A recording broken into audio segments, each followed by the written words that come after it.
when people talk, listen, man, I'm going to raise that red flag. This narrative, especially after 1 year, one bad year, it's one big splash move. And because I don't think people understand how much cap space we can create. Alex, I want to ask you, because you're a very humble person. And I'm never going to be right about anything. Yeah. I was right. What's up, y'all? Back again for episode 2 of Road to 2025? Is that what I called it? I can't remember what I called it, but I guess that sounds good to me. So we're talking about 2021 today. And it's bad too. I mean, it's really bad when you look deep into it. And I'm going to have to bring this up later. So I'm going to go ahead and talk about one thing that people don't think about when talking about cap. So there is rollover cap. What rollover cap is literally what it says. It's rolling over what you didn't use the previous year. This is a big reason of why I say that us, the Patriots, and the Commanders are in such good cap situations, because that's what the Commanders and Patriots are doing right now. Think about the Commanders. They didn't know they were going to the NFC Championship game. They didn't really spend money last year. Why? Because they knew they had a rookie quarterback, and they wanted to be able to spend after everything was established to see if this quarterback could actually play. So I expect them to spend this year. The Patriots did the exact same thing. So they have huge cap numbers, not only for this year, but they can roll it over to next year as well. So what a lot of teams do, because here's the rules. You have to spend 89% of your total cap in a 4-year period, right? So you kind of have to keep track of it every year and see what you did the previous 3 years, because you can't roll that a certain amount over. So the reason that I like the Panthers so much is because our last 3 years, we were 25th, 19th, and 31st in the NFL in our rollover. What does that mean? Low rollover, low rollover, low rollover. So just think about that as like 1%, 1%, 1%. That means I have 8% that I can roll over to next year. What does that mean? That means I basically can create as much cap as I want, which for the Panthers is somewhere around like $100 million that they can create with restructures and stuff. And I can roll that all over if I wanted to. So they're in a good cap situation. And then when they need to bring that percentage down, because you got to think of it every 4 years, then I'm running into my 0 dead cap next year and the year after and the year after. I'm running into $170 million next year. $200+ million the following year. So not only do I have that, I'm going to roll more money into that. What's great about this is I start now, right? Because, and this is why the XL 5th-year option was so brilliant, because you're not having him and Bryce on the same timeline when they need extensions. You're staggering that, which makes you very, very flexible as far as what your rollover is. It's all nerdy. I don't even know if you're following along, but we basically went very little rollover, very little rollover, very little rollover. So basically means that so you think about I can go up to 8% rollover, and the cap's gone up. So no matter how high I basically go, it was so low the previous 3 years that it's really not going to matter. And then the next year, because the 2 years before that was so little, I could roll over again, right into Bryce's extension, right into the backloaded area of Robert Hunt and Derek Brown's contracts. Now, does that make sense? So when we're running into 2027, we're not running into $250 million that we haven't given yet. We're running into like $300 million because we'll be able to roll over such a huge amount because we haven't rolled that over the past 3 years. I hope you follow that. So we have a quarterback on a rookie deal, and that's why I keep saying this. We have a left tackle on a rookie deal, a top corner on a rookie deal, which is going to end up getting extended this year. But that's why drafting well matters, because you can kind of fluctuate, and that's what Mike K talks about this as far as what word does he use on a multi-year. I forgot how he says it, but you're working on multiple different timelines. That's what he uses. And we're going to be in the most advantageous situation you could almost possibly be on. And that's why I keep talking about the floodgates are about it. Because they have, if you think about rollover, you basically have unlimited cap. Because you have this big chunk of cap that's going to be in 2027 that'll just eat all of that up. So we can have a team like the 49ers have, like the Eagles have. Like, if we can get those players, it's there. There are other things that go into it, but that's a huge thing that people haven't looked at. The reason I brought that up is because 2021 doesn't make any freaking sense. Why? Because I bring in, let's say I'll just give you the fact that we gave Teddy Bridgewater 1 year and a COVID year to prove himself, and then are eating $17 million in dead cap, and went and got Sam Darnold, who we immediately give a 5th-year option to. Getting a quarterback on the 4th year of his rookie deal is sometimes a good idea.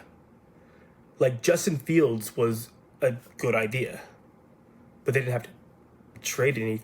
Oh yeah, they traded like a 6th round. I don't remember what they traded for him, and they didn't give him a 5th-year option. They were like, I mean, you're good, we'll pay you.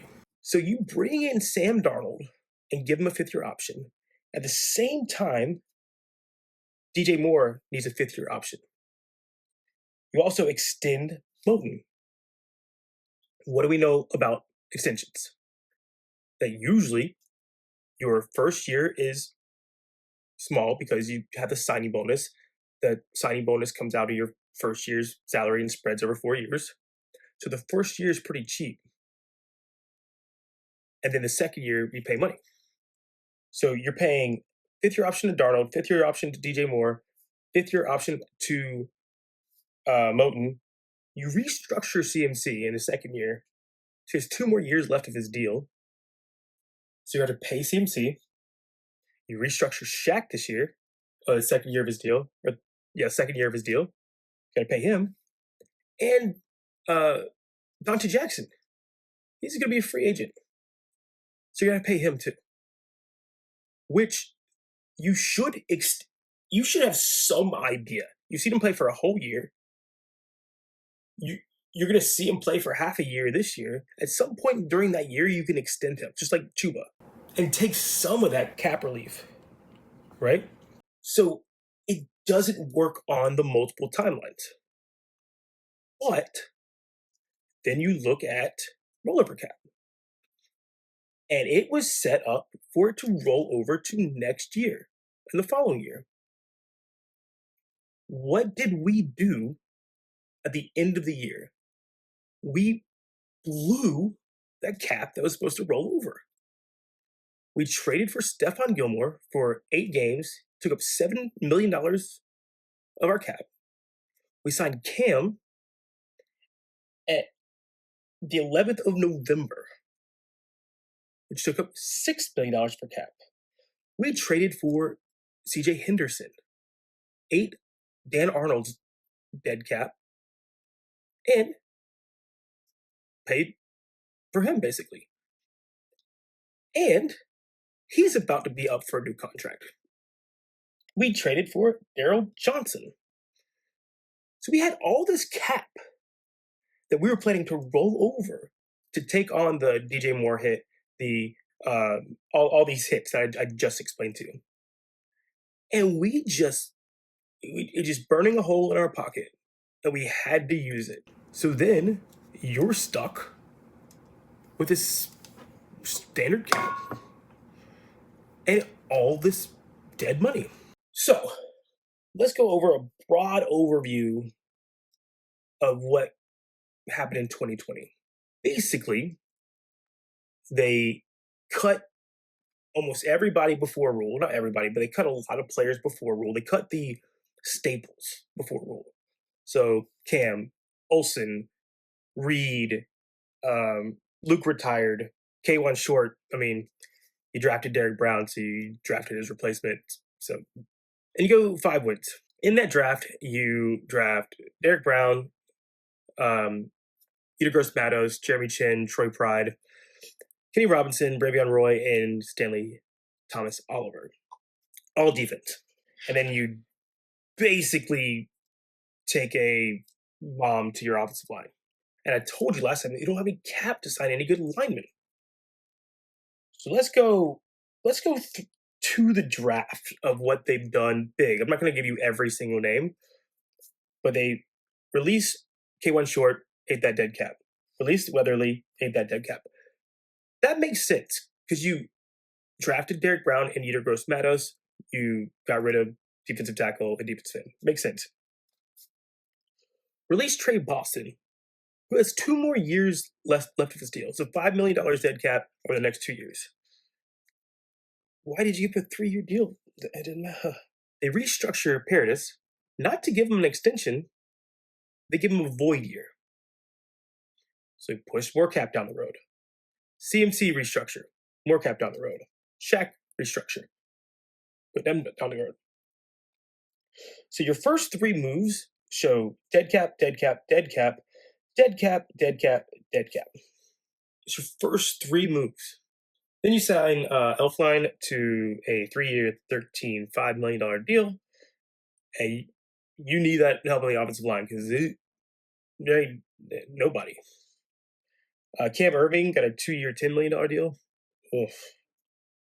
Perriman, who you ended up cutting, 2-year, $6 million deal. Hassan Reddick, 1-year, $8 million, but they split it into 2 years with a void year. So you've already added 2 void years, and it ain't even March 18th yet. Morgan Fox, 2-year, $8 million deal. Cornerback Melvin, 1-year, $1 million deal. David Moore, 2-year, $5 million deal. Dan Arnold, 2-year, $6 million deal. AJ Boye, 2-year, $7 million deal. Daquan Jones, 1-year, $4 million deal. So that's what you've done. So you add center, left tackle, inside linebacker, defensive end, cornerback, wide receiver, tight end, cornerback, defensive tackle. So on this roster, looking at cornerback, you have your 2 draftees from last year, Pride Jr. and Thomas Oliver. You signed Melvin. You already had Dante Jackson, and you had signed AJ Boye. 5 corners. And with your first overall pick, you signed J.C. Horn with the number 8 pick. 6 corners, and you draft Keith Taylor with your 5th round pick. Your 7th corner. You've used 4 draft picks on corner in the last 2 years. And then you end up trading for CJ Henderson and end up trading for Stephon Gilmore. It's 9 corners. And I'm not even talking about the lower level guys. But you have 7 corners before May. And then 9 corners before the end of the year. So then let's look at after that. You give DJ Moore his 5th year. Smart. Moten extension. Smart. I mean, it would have been smarter to do it the previous year when it was cheaper, but whatever. They waive Joey Sly. This dude cut Graham Gano, who had 2 years of dead money left in 2020 and 2021, for Joey Sly that he ended up cutting and signed Zane Gonzalez. In 2021, he was paying 3 kickers. 3 kickers. Like that, just that itself is absolutely wild. So the biggest thing that I didn't hear is offensive line. You get 9 corners. You get rid of Trey Turner. You don't extend Russell Okung, who you traded Trey Turner for, and you ate Trey Turner's dead cap.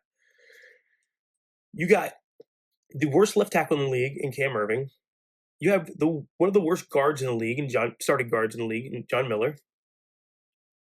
You are paying 2 centers in Elfline and Paradis that you also have a void year that you added for next year for Paradis, and Dennis Daly. So you probably have the 2 worst guards in the league. Maybe not the worst center. Definitely the worst left tackle. So 3 of your 5 offensive linemen are the worst in the league, probably. And you have 9 cornerbacks. The last 2 years, you decide to spend 1 pick on offensive line, which is Brady Christensen, in 2 years. And you have obviously the worst offensive line. I mean, it ain't close. Sorry, you also draft Deontay Brown in the 6th round with the 193rd pick. So you have 2 picks that you use on offensive linemen. And you have 9 cornerbacks that you're playing. Let's look at the rest of how the team is played out. You let Curtis Samuel walk for nothing to sign David Moore, and you draft TMJ and Shi Smith. You extend Robbie Anderson, which pushes more cap down the road, and you have DJ Moore. So, in theory, you have a 2nd round pick in TMJ, and you have 2 solid guys on.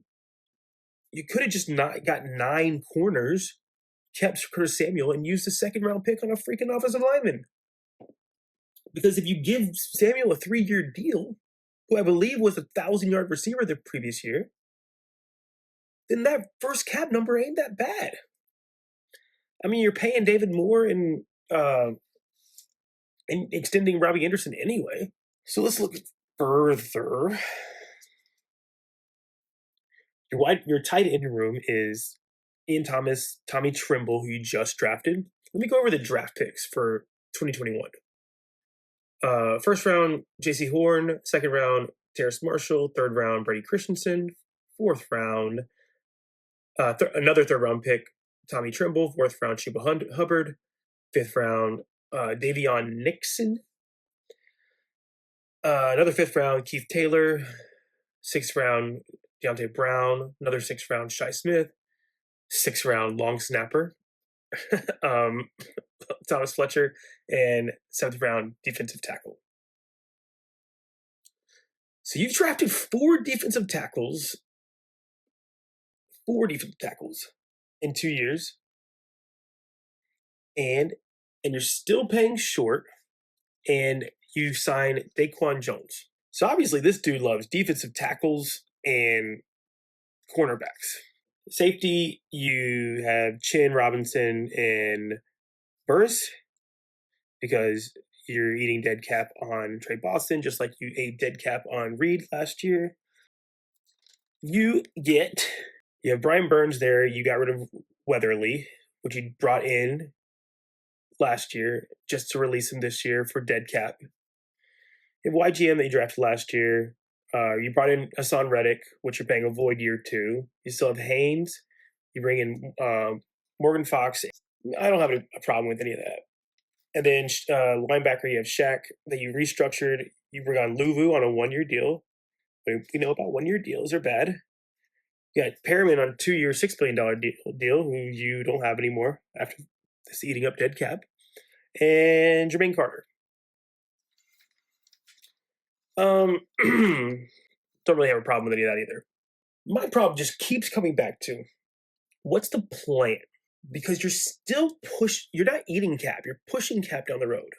You have just basically told me, I'm committing to Teddy Bridgewater, and I changed my mind. Committing to Trey Boston, I changed my mind. I'm committing to Weatherly, I changed my mind. I'm committing to Dan Arnold, I changed my mind. I'm committing to Denzel Perryman, I changed my mind. I'm committing to Joey Sly, I changed my mind. In your second year, you decided, and let's look at this money.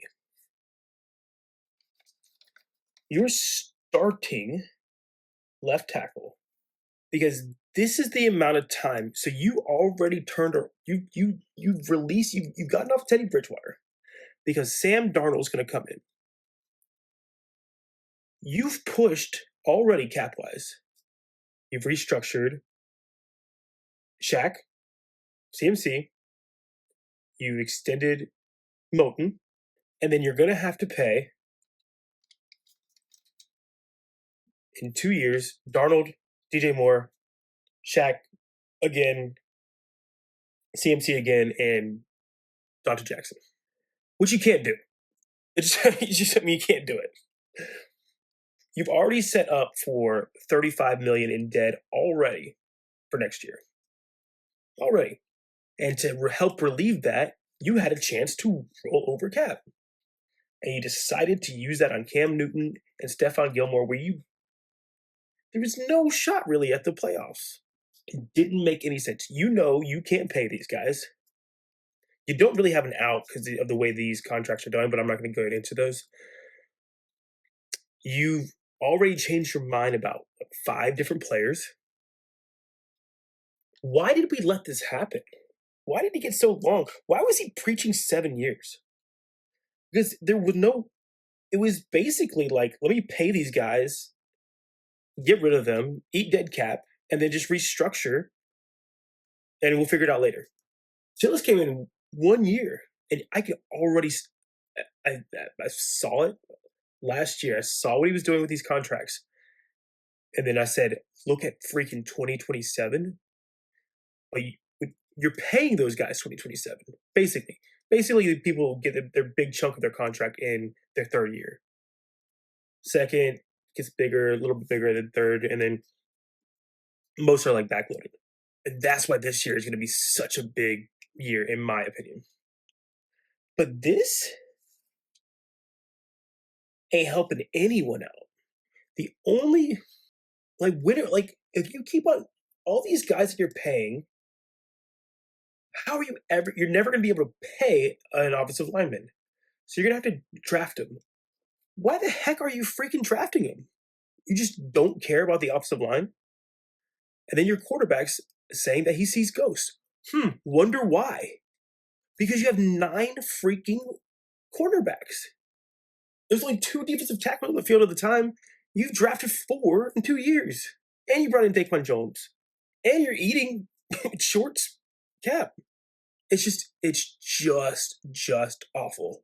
So overall, basically this year, not only have I created a not balanced team because of all my money is in dead cap for quarterback, restructures, and cornerback,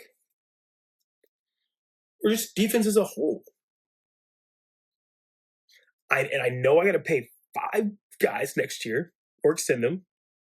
after I've just extended Moten, who's the only person I guess I only really care about the right tackle position. Like how like it's so all over the place, so random that I don't understand how high level people can be like, what are you doing? I don't see it.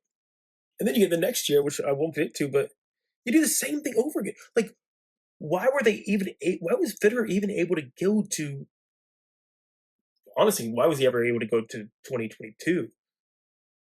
But definitely, why was he able to go to 2023? Because this is, I mean, Hurney, at least he was like, I'm just trying to save my job. Fitterer is just like, all right, let's let's upgrade a quarterback from the backup we just paid to underperforming, constantly hurt dude from the Jets that we're gonna give a second, fourth, and sixth for. So overall, because I'm assuming Matt Rhule wanted Teddy Bridgewater in this era, you said this year. Here's what you lose. You lose because Darnold's a $4 million cap hit, so you have $21 million that you're paying to quarterback. You're committing $18 million to quarterback next year. You lose a second, a fourth, and a sixth, and you've increased your cap number and lost draft picks. You know what you could use that second for? Offensive lineman. It's just bad. Change your mind against so many guys. You're paying 3 kickers. Unbelievable. Yeah, I mean, I've looked over this like 75 times. I don't see any clear through line. Again, so many 1-year contracts, trading just to trade. The draft is, you have 20. How many draft picks do you have? 1, 2, 3, 4, 5, 6, 7, 8, 9, 10, 11. 11 draft picks, and 4 of them are 193 or worse. You have that many draft picks, you can't trade up for better players? I just don't know, man. You draft a long snapper? How was I so oblivious to how bad this was? It was absolutely terrible. But anyway, once they saw they were going to rebuild, keep in mind, if you're watching this, rollover cap, because it's something that people don't think about, because people don't understand cap, and they act like they do, and they don't, and it's just annoying because it's so much more complicated than the. But yeah, little bit more education on cap, the rollover. Dogs can learn how to roll over. People can learn rollover. That's a bad joke. Okay, till next time. Peace.